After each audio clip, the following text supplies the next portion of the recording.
Sabbath School Lesson 8 for November 16 to 22, God and the Covenant, read by Dr. Percy Harold. Wednesday, November 20, Pledges.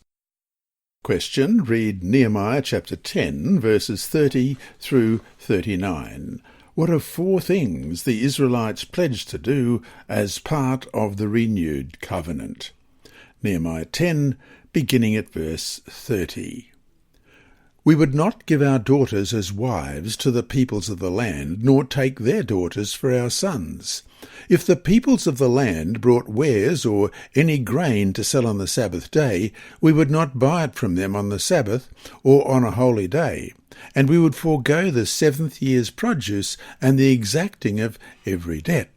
Also, we made ordinances for ourselves to exact from ourselves yearly 1/3 of a shekel for the service of the house of our God, for the showbread, for the regular grain offering, for the regular burnt offering of the Sabbaths, the new moons, and the set feasts, for the holy things, for the sin offerings to make atonement for Israel, and all the work of the house of our God.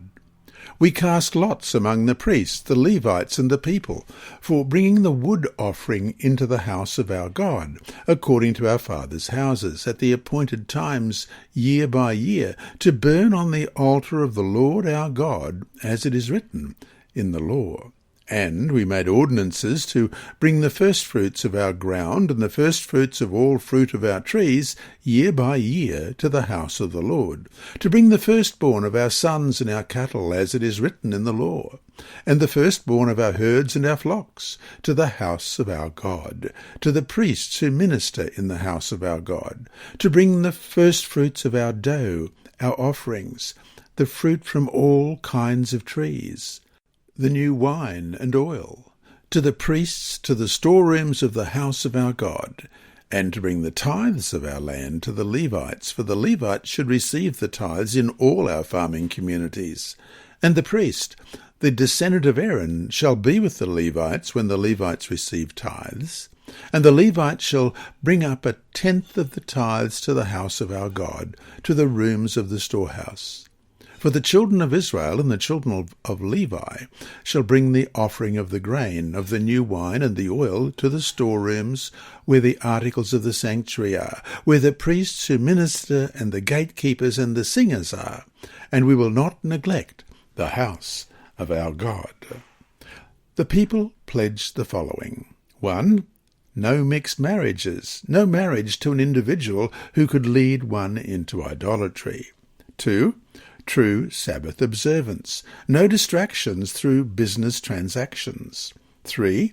Debt cancellation and sabbatical year observance to care for the poor and give them freedom. 4.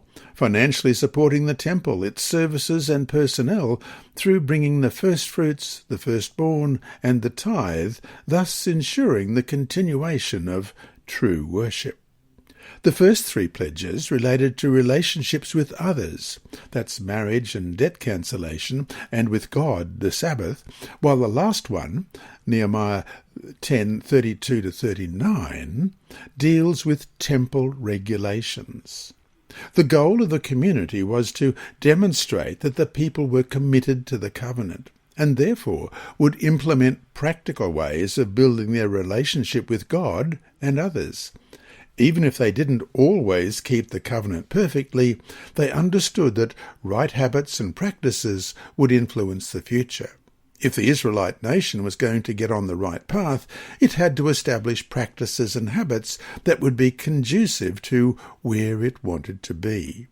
If the people wanted to have a close walk with God, then making the Sabbath important and taking care of the temple were important steps in that direction.